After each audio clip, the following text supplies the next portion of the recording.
لە تەوەرەی دووەمی پرۆگرامەکەی ئەمڕۆماندا باس لە بابەتێکی گرنگەکەین. هەمومان لەم ژیانەدا بێگومان تووشی ناڕەحەتی و کارەسات و نەهامەتی ئەبین. هەمومان کەسێکی ئازیزی نزیکمان لەدەست ئەدەین. هەمومان کاتێک بازرگانیەکەین بۆی هەیە ڕۆژە لە ڕۆژان تووشی زەرەرێک بین. ماڵمان هەیە ماڵمان بسووتێ، سیارەمانێ تووشی گرفت ببێ. لە ژیانی ڕۆژانەمانە ئەو بەڵام و موسیبەت و ناڕەحەتیانە زۆرن کە دێنە ڕێگەمان. و ئاینی پیرۆزی ئیسلامیش بۆ هەموو بابەتێک ڕێگی خۆی داناوە بۆی کە ئێمە بتوانین بەسەر دڵ و نەفس و ڕۆح و ئارامی خۆمانە بەڕاستی زاڵ ببین، بۆی لە دەستی نەدەین، تووشی پەشێوی نەبین، تووشی ئەوە نەبین کە زیاتر ئەم مقەدەرە، ئەم بەڵایە، ئەم موسیبەتەی هاتووە بە سەرمانە گەورەتری کەین و وەک ئەڵێ کۆنتڕۆڵ لەدەست بدرێت. جا سەبر، ئارامگرتن بابەتێکی زۆر گرنگە لە ئاینی پیرۆزی ئیسلامە. هەتا تەنانەت کاتێک ئێمە کەسێکمان وەفاتەکات، کەسێکی نزیکمان لەدەست ئەدەین، خۆی پەروەردگارە فەرمێ بڵێن ئینا لله وئینا ئیلەیه ڕاجعون. وە گرنگیشە بەڕاستی لە لەحزەی یەکەمی کارەساتەکە ئێمە بتوانین ئارام بگرین، چونکە ئەو سەرەتایە زۆر گرنگە، ئەتوانیت خۆت کۆنتڕۆڵ بکەیت. بۆ قسەکردن لەسەر ئەم بابەتە ئارامی و خۆڕاگری لەسەر نەهامەتیەکان، میوانداری زۆر بەڕێز مامۆستا عەبدوڵڵا خۆرخوڕەیی مامۆستای ئاینیمان کردووە کە بە سوپاسەوە لە ستۆدیۆکانمان ڕاستەوخۆ لە ڕانیەوە لەگەڵماندان. مامۆستای بەڕێز سڵاوی خوارد لێک بێت. ئەمێ بپرسم ئاینی پیرۆزی ئیسلام چۆن گرنگی داوە بە ئارامی و خۆڕاگری لەسەر نەهامەتی و موسیبەت و ئەو قەدەرانی کە ڕۆژانە دێنە ڕێگەمان.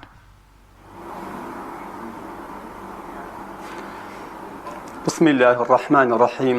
الحمد لله والصلاة والسلام على رسول الله وعلى آله وأصحابه ومن والاه. سەرەتا سڵاو و ڕەحمەتی خوای گەورە لە بەڕێستان و لە هەموو بینەران و بیسەران لە هەر شوێنەکان. لە ڕاستیدا ژیان بریتیە لە کۆمەڵێک لەو شتانی کەوا خوای گەورە لە نەفسی بەشەردا خوڵقاندوونی. ئەو ژیانەکە بێگومان هەمووی بە گوڵ نەچێنراوە، دڕک و داڵیشی تێدایە. بۆیە ئینسان هەندێک جاران تووشی خۆشی دەبێت، تووشی ناز و نیعمەت دەبێت، و هەندێک جاران تووشی ناخۆشی و تووشی نیقمەت دەبێت. بۆیە ئینسانی مسلمان دەبێت چۆن لەو کاتانەدا کە ناز و نیعمەتەکان ڕوو تێدەکەن، گەشاوەی و ڕووخۆشی کە خەڵاتی خوایە، بە هەمان شێوە دەبێت لەو کاتەشدا کە نەخۆشی و ناخۆشیەکان ڕوو تێدەکەن، ئینسان سەبر و ئارامێ لەسەر بێت کە دیسان ئەویشیان بەسەرکردنەوەی خوایە. سەبر لە قورئانی پیرۆزدا زۆر باسی لێکراوە و پێغەمبەر عەلەیهی سەلات وەسەلام بۆ خۆی و هاوڵانی بەکردەوە ئەنجامیان داوە. تەنانەت دەبینی لە قورئانی پیرۆزدا 103 جار خوای گەورە باسی سەبر و ئارامی کردووە، و پێغەمبەر عەلەیهی سەلات وەسەلام لە ژیانی خۆی و هاوڵانیدا ئێش و ئازار و ناڕەحەتێکی زۆریان بەسەر هاتووە کە دیسانەوە سەبریان گرتووە. بۆیە لە بەرامبەر ئەو ناڕەحەتانی کە تووشی ئینسان دەبێ ئینسانی مسلمان سەبر بگرێ بۆەوەی لە دنیادا نەڕوخێ و بۆ ئەوەی لە قیامەتدا ئەجر و پاداشتی لە خزمەت خوای گەورە مسۆگەر ببێ. بەڵێ مامۆستا، کەسێک کە سەبر دەگرێت و ئارام دەگرێت لە کاتی نەهامەتیەکدا و کاتێک موسیبەتێکی بەسەردا دێت و یاخود ڕووداوێکی ناخۆش ڕووی تێدەکات، پاداشتی ئەم کەسە چیە لە کاتی ئارامگرتن و خۆڕاگریدا لە کاتی نەهامەتیەکەیە؟ بۆ خۆی سەبر وەکو لە پێناسەکەیدا لە زمانی عەرەبیدا گوتراوە ئەوەیە کە تۆ توانە و دەسەڵاتت هەبێ بۆی کە تەحەمولی ناخۆشیەکان بکەی. جا ئایا ئەو بەڵاو مصیبەتە، ئەو نەخۆشی و ناخۆشیە جەستەیی بێ، لە لاشەوە بێ، یان ئەوەتە لە ڕووی نەفسەوە بێ؟ دەبێ ئینسانی مسلمان تەسلیم نەبێ بە ناڕەحەتیەکان و نەڕووخێت و دانەبەزێ. ئەو کەسانی کە سەبر و ئارام دەگرن دیارە بە دەسەڵات و قەدەری خوای دەزانن. بۆیە تۆ مادەم بە کاری خوای دەزانی و بە قەدەری خوای دەزانین، زاتێک هەیە کە زاتی خوای پەروەردگارە کە ئەو پاداشتت بۆ هەڵدەگرێتەوە و دەست بەتاڵ و ڕەج بە خەسارن ناکە.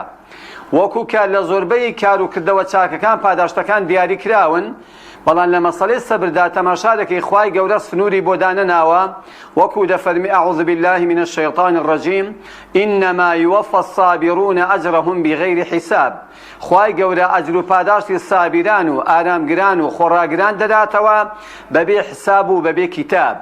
بۆیە ئەو کەسانەی کە سەبر دەگرن لەسەر ناخۆشیەکان و لەسەر ئێش و ئازارەکان بێگومان لە پێناوی خوادا سەبر دەگرن و ئەمر و فەرمانی خوا تەنفیز دەکەن کە خوا فەرموویەتی سەبر بگرن، پاداشتی ئەوانە هەم لە دنیادا خوای گەورە جەلە جەلالوه قەرەبوویان بۆ دەکاتەوە و هەم لە ڕۆژی قیامەتیشدا خوای گەورە پاداشتێکی گەورە و بێسنووریان دەداتەوە. باش مامۆستا چەند گرنگە ئەم سەبر و ئارامی و خۆڕاگریە لە چرکە ساتەکانی سەرەتایی ئەو ڕووداوە ئەو موسیبەتە ئەو ناڕەحەتی کە بە سەرماندا دێ، هەر شتێ بێت، دنیایی بێت، کەسێکی ئازیزمان لە دەست بچێت، ماڵ و سەرۆت و سامانمان لە دەست بچێت، یعنی تا چەند گرنگە ئەم بابەتە لە چرکە ساتەکانی ئەوەڵا ئێمە بتوانین سەبر و ئارامی و خۆڕاگریمان هەبێت. والله لە پێناسەیەکی دیکەی سەبردا گوتراوە حەبس النەفسی عن الجەزع، واتە ئەوەیە کە لە کاتی کە سەرەتا بەڵاو مصیبەتەکە ڕوودەدات و دەقەومێ دەرونی خۆت دامرچێنیەوە هات و هاوار نەکەی، قیژە قیژ نەکەین. چونکە زۆر جا بینیومانە بەداخەوە کاتی بەڵاو مصیبەتەکان لە خوشکانی بەڕێز لە تایبەتی لە ڕیزی ئافرەتان هات و هاوار و پرزڕینەوە و لێدان لە کوڵم و ڕوومەت و سنگ و بەرۆشی خۆدارنین، کەوا پێغەمبەر عەلەیهی سەلات وەسەلام ڕێگای لێگرتووە دەفەرمێت لەیسە منا من ضرب الخدود وشق الجيوب ودعا بدعوى الجاهلية. دەفەرمێت لە سنەت و ڕێوشوێنی ئێمە نییە ئەو کەسەی لە کوڵم و ڕوومەتی خۆی بدا و سنگ و بەرۆشی خۆی دابڕنێ و وەکو سەردەمی نەفامی هات و هاوار کات و بە مردوەکەی هەڵبڵێ. و دیارە وەکو بەڕێزت باسر کرد، ئینسان بەرەبەرە کە مصیبەتەکە کۆن دەبێ وردە وردە خوای گەورە ساڕێژت دەکات و ئیسراحەت و ئارامیت بەسەردا دەڕێژێ، بەڵام لە سەرەتادا کە بەڵاو مصیبەتەکە دەقەومێ زۆر گرنگە لەو کاتیدا ئینسانی مرد قارەمان دەردەکەوێ، لەو کاتیدا وریابی کە شەیطان وەسوەسەت بۆ نەکا ئەجر و پاداشتەکە لە دەست نەدا. وەکو کە جارێکیان لە پێغەمبەری خوا عەلەیهی سەلات وەسەلام بەلای ئافرەتێکدا تێدەپەڕێ لەسەر گۆڕێک دانیشتووە، ئافرەتەکە بە شێوەیەکی خەراب دەگیریات و هاوار دەکات. پێغەمبەری خوا عەلەیهی سەلات وەسەلام لە پاش پشتیەوە دەفەرمێ سەبر بگرە و ئارام بگرە. ئەم ئافرەتە نازانێت کە ئەمە پێغەمبەری خوا عەلەیهی سەلات وەسەلام دەڵێ کاکە تۆ ئاگەر لە حاڵی من نییە، من چیم لێ قەوماوە. دوای پێغەمبەری خوا دەچێتەوە بۆ ماڵەوە عەلەیهی سەلات وەسەلام بەم ئافرەتە دەڵێن ئەوەی کە ڕێزی لێ نەگرت و گوێت بۆ نەگرت ئەمە پێغەمبەری خوا بوو. ئافرەتەکە دەچێت بۆ ماڵەوە داوای لێبوردن لە پێغەمبەری خوا دەکات، بەڵام پێغەمبەر عەلەیهی سەلات وەسەلام دەفەرمێ إنما الصبر عند الصدمة الأولى. دەفەرمێ سەبرگرتن و ئارامگرتن لەو کاتیدا زۆر گەورەیە و زۆر گرنگە کە تازە بەڵاو مصیبەتەکە قەوماوە. چونکە مەسەلەیەک هەیە دەڵێ گڵ مەیل بڕە، وردە وردە کە قەزیەکە کۆن دەبێت و بەسەریدا دەڕوا، ئینسان ئارام دەبێت و ئیسراحەت دەچێت، ئیسراحەتی بۆ پەیدا دەبێت، دەروون و دڵ و دەرونی ئارام دەگرێن، وردە وردە خەریکە مردووەکە لەبیر چێتەوە. بەڵام لەو کاتیدا کە تازە جەنازەکە لە بەردەزایە، کە تازە مردووەکە مردووە، کە تازە کەسێک کوژراوە، کە تازە ماڵ سوتاوە، کە تازە سیارە هەڵدێراوە، کە تازە کارەساتێک لێ قەوماوە، لە گەرمەی بەڵاو مصیبەتەکەیدا زۆر گرنگە ئینسانی مسلمان سپاسی خوای لەسەر کەو بڵێ ئینا لله و ئینا ئیلەیه ڕاجعون، ئێمە موڵکی خواین و ئێمە هەموو شتێکمان گەڕانەوەمان بۆ لای خوای گەورەیە. باشە مامۆستا تا چۆنە گرنگە ئێمە وەک ئیماندارێک وەک ئەوەی کە لە خوداوە نزیکین گرنگی بدەین بەوەی کە بیرمان لای ئەو بێت کە خوای گەورە بە بەڵاو نەهامەتیەکان و بە تاقیکردنەوەکانی خۆی ئێمە بەسەر کردوێتەوە تاقیمان ئەکاتەوە.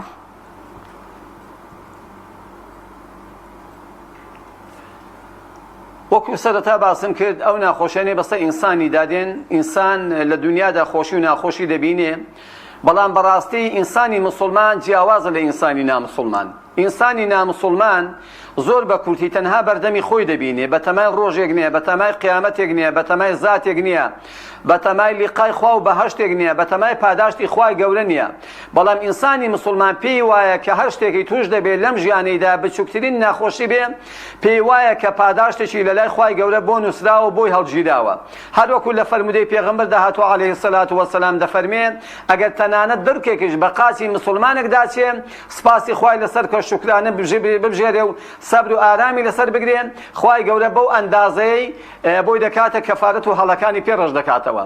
جا بێگومان ئێمەی مسڵمان بەڕاستی دەبێ گەشتبین بین، پێمان وابێ کە هەچی بە سەرماندەی لەم ژیانەدا لە کۆمپیوتەری خوادا بۆمان هەڵدەگیرێ و ڕۆژێک کە ڕۆژی قیامەتە پێویستیمان بە بچووکترین چاکەیە، پێویستیمان بە بچووکترین پاداشتە، پێویستیمان بە بچووکترین شتە کە تای ترازوی کردەوە چاکەکەمانی پێ قورس بێن. بۆیە ئەو کەسانی لە دنیادا سەبر دەگرن و ئارام دەگرن لە بەرامبەر نەخۆشی و ناخۆشیەکاندا و هەڵی دەگرن بۆ ڕۆژی دوایی و پێیان وایە کە خوای گەورە پاداشتیان دەداتەوە دێتەوە ڕێگایە، ئەوە بەڕاستی ئەو جۆرە کەسانە زەرەت ناکەم. چونکە ئینسانی مسڵمان لە دنیادا مصیبەتەکەی توش دەبێ، ئەگەر شوکرانەی لەسەر کرد لە قیامەتێ پاداشتەکەی مسۆگەر دەبێ. بەڵام ئینسانی نامسڵمان پەنا بەخوای هەم لە دنیادا مصیبەتەکەی توش دەبێ، ئازاری دڵ و دەرونی دەدا و هەم لە قیامەتیشدا بێ پاداش دەبێ. باش، سەبر و ئارامگرتن جەنابی مامۆستا تا چەند سیفەت و با بڵین سیفەتی پێغەمبەران بووە، پیاوچاکان بووە، ساڵحینی ئەم ئومەتەی ئێمە بووە و تا چەندێکیش پەیوەندی هەیە بە ناو سیفەتی خۆی پەروەردگارەوە سەبر و ئارامگرتن بەڕاستی؟ سەبر و ئارامگرتن وەکو یەکێک لە ناوەکانی خوای گەورە، یەکێک لە ناوتون و ناوەکانی خوای گەورە ئەسەبوڕە، واتە ئەو خوای کە زۆر ئارامە، ئەو خوای زۆر لەسەر خۆیە، زۆر درەنگ تۆڵە لە خراپەکاران دەکاتەوە، سەبریان لەسەر دەگرێ بۆ ئەوەی کە بگەڕێنەوە بۆ لای خوای گەورە. زۆر جاران لەسەر ئەم هەمڵ و کەم و کوڕ و تاوان و ناشەرعی کە دەیکەم کاتێک کە تۆبە دەکا خوای گەورە تۆبەکەی لێوە دەگرێ و لێ خۆش دەبێن. بۆیە سەبر یەکێکە لە ناوەکانی خوای گەورە و دیسان کاتێک کە تەماشای مێژوو ژیانی پێغەمبەران دەکەین سەلامی خوایان لەسەر بێ، تەماشای یعقوب پێغەمبەر دەکەی سەلامی خوای لەسەر بێ کە چەندەها ساڵ جگەرگۆشەکەی یوسفی لێدا دەبڕێت سەبر دەگرێت، و کاتێک کە تەماشای ئەیوب پێغەمبەر دەکەی عەلەیهی سەلات وەسەلام کە دەردەدار دەبێ و نەخۆش دەبێ، و کاتێک تەماشای یونس پێغەمبەر دەکەی عەلەیهی سەلات وەسەلام کە لە ناو زگی نەهەنگەکەدا لە دەریایەکەدا هیچ هات و هاوارێک ناکە، تەنها پەیوەندی بەخواوە دەکە و دەڵێ لا إله إلا أنت سبحانك إني كنت من الظالمين. هیچ پەرستراوێک نییە بێجگە لە تۆ، پاچی بۆ تۆ، بەڕاستی بۆ خۆم چوومە ڕێزیستەم کارانەوە. و کاتێک کە تەماشای مێژووی پڕشکۆی پێغەمبەری خۆمان محەممەد المستەفا دەکەین صلی الله عليه وسلم، 13 ساڵ ئازاردانی پێغەمبەری خوا، 13 ساڵ بێڕێزی بەرامبەر بە پێغەمبەری خوا، 13 ساڵ ئازار و لێدان و پێدادانی هاوڵانی و اینجا شەهیدبوونی حەمزەی مامی و بوختانکردن بە خێزانی و هەزاران ئازار و ئەشکەنجە و قسە قەسەڵۆ کە بە پێغەمبەری خوا بە هاوڵانی گوتیدا، ئەم زاتە بەڕێزانە هەموویان سەبر و ئارامیان گرت بۆیە گەیشتنە ئەو پلەپایی کە قورئانی پیرۆز تا ڕۆژی قیامەت باسییان دەکەم. جا ئێمەی مسلمان لە ڕاستیدا ئێمە سەرمەشقمان هەیە، ئێمە مامۆستامان هەیە، ئێمە خالق و پەروەردگارمان ئەڵڵایە، بەڵام لە دنیادا ئەم پێغەمبەرە ئازیزانە، ئەم سەحابە بەڕێزانە، ئەم عولەما و گەورە و پیاوچاکانە ئەمانە سەرمەشق و مامۆستای ئێمن. کاتە ژیاننامەی هەر کامێکیان دەخوێنینەوە پڕە لە سەبر و ئارامگرتن. بۆیە ئێمەش خۆمان بە قوتابی و شاگردی ئەوان دەزانین و بە ڕێگای کاروانی ئەواندا دەڕۆین، چاو لەوان دەگرین ئینشەڵڵا لە کاتی هەموو نەخۆشی و ناخۆشێکدا سەبر و ئارام دەگرین و دان بە خۆماندا دەگرین. مامۆستا لەوانەیە کەسانێک هەبن بڵێن لە کاتێکدا کە ناخۆشیێکمان بەسەردا دێت ئەگامان لە خۆمان نامێنێت، نازانین چۆن بەسەر خۆماندا زاڵ بین و چۆن بتوانین کە دام بە خۆماندا بگرین. ڕێنمایی ئێوە چییە کە بتوانن لەلایەنی ئاینیەوە بە شێوازێک بیر بکەنەوە بۆ ئەوی بتوانن دام بە خۆیاندا بگرن و خۆیان ئارام بکەنەوە؟ وڵی لەو کاتێک کە بەڵام مصیبەت دەقەمێ دیارە بەڕاستی ناڕەحەتیە، چونکە خوای گەورە هەتانانە مردنیشی بە مصیبەت ناوبردووە، لە دەستدانی خۆشەویستان و ئازیزان بەڕاستی مصیبەتە. بەڕاستی وەکو بڵێ لە کاتی شوێنەیەدا قسە خۆشە کە هەموو کەس باسی سەبر و ئارامگری دەکا، بەڵام ئینسانی مسلمانی ڕاستەقینە لەو کاتیدا دەردەکەوێت کە مصیبەتەکەی بەسەر دادێ. بۆیە زۆربەی سەحابەکان و هاوڵان و پیاوچاکان لەو کاتیدا کە بەڵاو مصیبەتیان بەسەردا هاتووە دەست نوێژیان هەڵگرتووە، دوورکان نوێژیان کردووە بۆی خوای گەورە سەبر و ئارامیان بەسەردا بڕێژێ بۆ ئەوەی کە باری دەرونیان ئاسایی بێتەوە. بۆیە زۆر پێویستە لەو کاتیدا کە هەر بەڵاو مصیبەتێک تووشی کەسێک دەبێ یەکەمی قسەکە لە دەممان دێتە دەرەوە ئەو شیعارەیە کە خوای گەورە جەلە جەلاله فێری کردوین: ئینا لله و ئینا ئیلەیه ڕاجعون. ئێمە ماڵی خوین، ئێمە موڵکی خوین، ئێمە تاپۆمان لەسەر خوایە، ئێمە هەموو شتێکمان عایدی خوایە، هاتن و ڕۆیشتنمان بەدەستی خوایە و ئێمە دەگەڕێنەوە بۆ لای خوای پەروەردگار. جا بۆیە دەبێ مسلمانان جیاواز بن لە غەیری مسلمانان لەو کاتیدا کە بەڵاو مصیبەتەکەی بەسەردادێ یەکەمی شت بۆ کوژانەوەی ئاگری ناو دەرونی بڵێ ئینا لله و ئینا ئیلەیه ڕاجعون، و دووەم جار بچێت دەستنوێژی هەڵبگرێ لەو شوێنەی کە لێتی نوێ دوورکە نوێژ بۆ خوای گەورە بکات جەلە جەلاله و ئینشەڵڵا دەبێتە هۆی سەقامگیر و دامرکانەوەی باری دەرونی ئەو مسلمانەی هەتاکو بەرەبەرە خوای گەورە ساڕێژی دەکا. بەڵێ مامۆستای بەڕێز تا چەند ئەم سیفەتی سەبر و ئارامگریە لەسەر مصیبەت و قەزا و قەدەرەکان پەیوەندی بە ئیمان و باوەڕی پتەوە هەیە؟ ینی ئەکرێ بڵین ئەمە هاوکێشەیە کە ڕاستەوانەیە تا چەند ئیمانمان بەهێز بێت، باوەڕمان بەخوای پروردگار هەبێت، تێگەیشتی بێتین هەم لە دین هەم لە ژین، ئەتوانین ئارامگرتر بین، ئەتوانین خۆڕاگرتر بین لەسەر مصیبەتەکان. و کەسێک کە سەبر و ئارامگرتنەکەی کەمترە ئەتوانین بڵین ئەوە پەیوەندی بۆ هەیە کە ئیمانەکەی و باوەڕەکەی هێشتا لە ئاستی پێویستانیە. بەڵێ زۆر ڕاستە، سەبر و ئارام بەشێکی زۆری پەیوەندی بە قەدەرەوە، پەیوەندی بەو قەدەرەوە کە خوای گەورە بۆ ئینسانی داناوە. چونکە لەبەرەوەی بەڕاستی ئێستا تۆ کاتێک کە تەماشای قورئانی پیرۆز دەکەی خوای گەورە کە دەفەرمێ وەزولزیلوا حتى يقول الرسول والذين آمنوا معه متى نصر الله.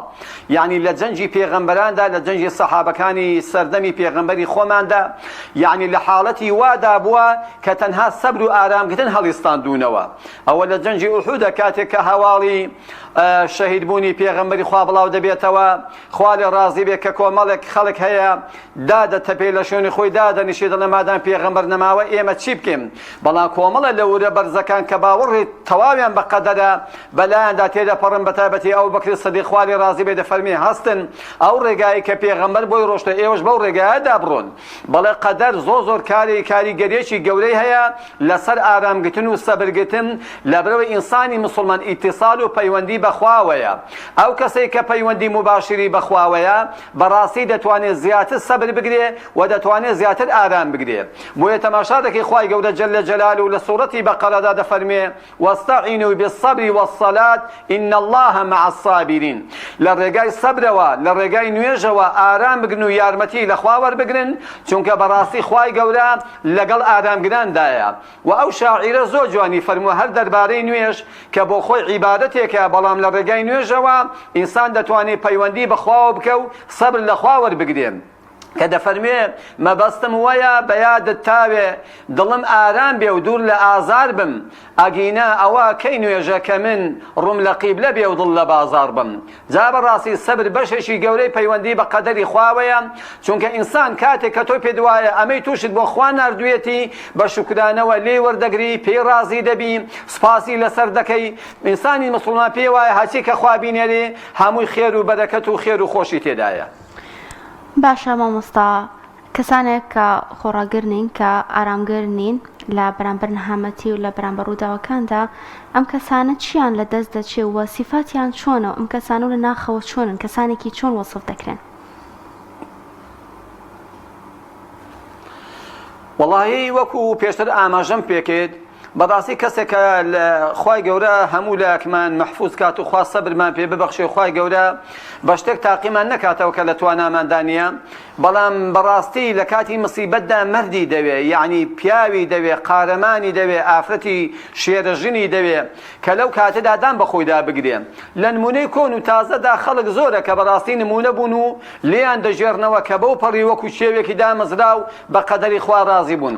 بەڵام لە هەمان کاتدا لە کاتی بەڵاو مصیبەت مصیبەتدا خەڵکانێکی زۆریش دەبینین لە پیاوان و لە ئافرەتان کە دەبینی لە کاتی مصیبەتەکەدا دەڕوخێ و دادەتەپێ بە هیچ جۆرێک سەبر و ئارام و ئیسراحەتی پێوە نییە و تەنانە پەنا بەخوای گەورە خەڵکی وا هەیە لە کاتی بەڵاو مصیبەتەکەدا قسەی ناشەرعیشی لە دەم دێتە دەرەوە یعنی بۆنی کوفری لێ دێ قسەکە بۆیە ئەو کەسانەی کە سەبر ناگرن دوو زەرەدی دنیای و قیامەتیان توش دەبێ یەکەم زەرەدە دنیایەکە ئەوەیە کە تۆ سەبر نەگری و بە قەدەری خوا ڕازی نەبی ئەوە بەرەبەرە لایەنی دەرونی هەر دەڕوخێ هەر دادەڕزێ تاوای لێ دێ ئەو کەسە تووشی نەخۆشی دەکات و بۆی هەیە لە دوای مردووکەی ئەوی ژیان لەدەستدات و یان جەڵدەیەک لێ دەدات و نەخۆشەشی وا توش دەبێت کە پێیەوە زەلیل دەبێ و دەناڵێنێ و لە هەمان کادا مادەم بە ئیخوای نازانێ و شکرانەی لەسەر ناکە و سپاسی لەسەر ناکە ئەوە بێگومان پاداشتی قیامەتیشی دەفەوتێت و لە دەستی دەچێ چونکە خوای گەورە جەل لە جەلال و پاداشتی کەسانێک دەداتەوە کە بە ئیشی خوا ڕازی بن کە سەبر و ئارامی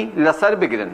باش وەک دوا پرسیار مامۆستای بەڕێزەمە لەسەر مصیبەت و لەسەر قەزا و قەدەرەکان باسی سەبر و ئارامیمان کرد بابەتێکی دیکە هەیە ئەویش بابەتی سەبر و ئارامگریە لەسەر عیبادەتەکان چکە خۆ دەزانی بە شک لە عیبادەتەکان قورسن لە ژیانی ڕۆژانە ینی ئاسان نین بەڕاستی کەسێکی باوەڕداری باشی ئەوێ تۆ بەیانیان زوو هەستی لە خەو نوێش بکەی بە گەرما بە ڕۆژووبی چوزانم بە سەرما لەو جێگەی هەڵەسی نوێژەکەی تا چەند ئەمەش گرنگە ئینسانی بڕوادار و مسلمان لەسەر عیبادەتەکانی سەبر و ئارامی و خۆڕاگری و بەردەوامی هەبێت.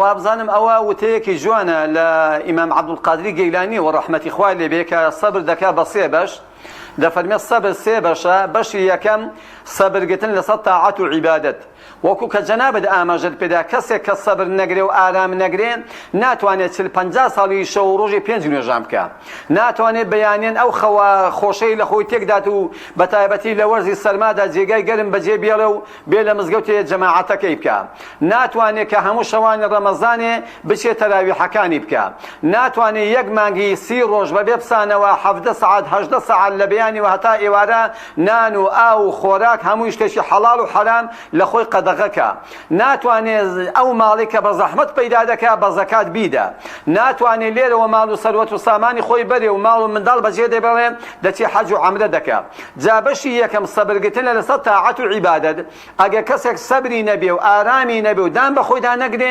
ناتوانێت لەسەر تاعەت و عیبادەت و خوداپەرستی بەردەوام بێ بەشی دووهەم سەبرگرتن لەسەر گوناه و تاوانە ئەو گوناه و تاوانی کە شەیتان بۆ ئینسانی دەیهێنێتە پێشەوە بێگومەی هەمووی تام و چێژ و لەزەتی تایبەتی خۆی تێدایە شەیتان لەزەتی تێدەخا کەسێک سەبر نەگرێت و ئارام نەگرێت و دان بە خۆیدا نەگرێ ناتوانێت واز لە ئافرەتی حەرام بێنێ ناتوانێت واز لە ئارەق بێنێ ناتوانێت واز لە سوود و ڕیبا بێنێ ناتوانێت واز لە کۆکردنەوەی ماڵی حەرام بێنێ کەسێک کە سەبر نەگرێ ناتوانێت دەستبەرداری گوناه و تاوانی بێ لە کارە ناشەرعەکان دوورکەوێتەوە و سەبری سێهەم سەبرگرتنە لەسەر بەڵاو مصیبەت وەکو پێشووتر زۆر باسمان لێوەکەی ئەو نەخۆشی و ناخۆشیانی کە تووشی ئینسانی دێن کاتێ ئینسان سەبر نەگرێ ناتوانێت ئارام بگرێ و ناتوانێت دان بە جەژی خۆیدا بگرێ بۆیە بەڕاستی ئەم زاتە بەڕێزە زۆر جوانی پۆلێن کردوون سەبرگرتن لەسەر تاعەت و خواپەرستین سەبرکردن لەسەر دوورکەوتنەوە لە گوناه و تاوان و سەبرگرتن لەو کاتێدا کە بەڵاو مصیبەت تووشی ئادەمیزاد دەبێت. بەڵێ زۆر سپاس بۆ مامۆستا عەبدوڵڵا خوڕخوڕەیی مامۆستای ئاینی کە لەگەڵمانە بووی سپاس دەکەم مامۆستا بۆ کاتی کە پێت بەخشین.